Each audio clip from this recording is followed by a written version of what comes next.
speak to Alicia Alamillos. She is the journalist at Confidencial newspaper. Thanks very much indeed for joining us, Alicia. This is quite a story in Spain now. Can the Spanish Soccer Federation really hold its nerve on this?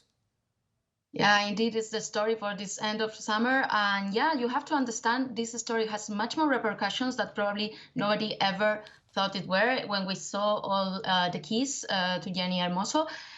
Because Luis Rubiales is one of the most powerful men in the football, the soccer sphere in Spain. So, for example, what previously was Stephen saying, that now we are having this assembly, National Soccer Federation Assembly, trying to decide whether or not force this dismissal of Rubiales. Rubiales have been the leader of the federation for years, and in all this process, he has maintained a very strong hold on this federation, silencing any voice critical to him. So now the federation is so close to him. So it seems that even though the FIFA, for example, has already said that suspended Rubiales as the president of the federation, what they want is to do something like a soft transition. So probably not saying any press release today, maybe neither in the next days, but just this trying to maybe dismiss him, a disqualification for a thing of 2 days maybe, but the official disqualification, like official from the federation, could take a bit longer. So that's what we have now in the federation. It's a pulse between Rubiales because he doesn't want to leave the post. He has, of course, 700,000 euros per year. That some reasons to keep him in the post, and also it's a man who has been eaten by his own ego as this image of power in the football and the soccer federation. So it's not probably going to resign by himself. Even though the situation now, the public opinion, the foreign public opinion is also pressing a lot.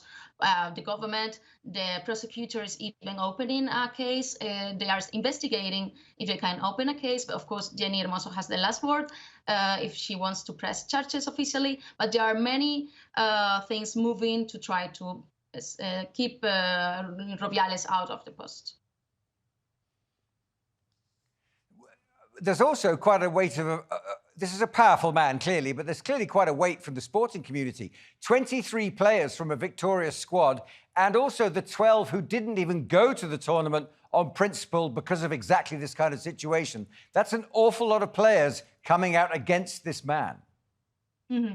Yeah, of course. That's also one thing interesting, because Jenny Hermoso chose to not speak that loud at the first moment, but now the whole team is saying that se acabó. That means that's enough to this situation, because we are not talking only about the kiss. That is, of course, violent. If it wasn't without her permission, it's sexual assault in Spanish law. But also we are talking about a lot of abuses within the soccer team. The players, the female players, were already asking before for the resignation of their coach, Jorge Vilda, who is close to Luis Rubiales. So it's this culture of sexism within the female soccer federation that is not now about only the keys, but also to try to change that and the whole federation system.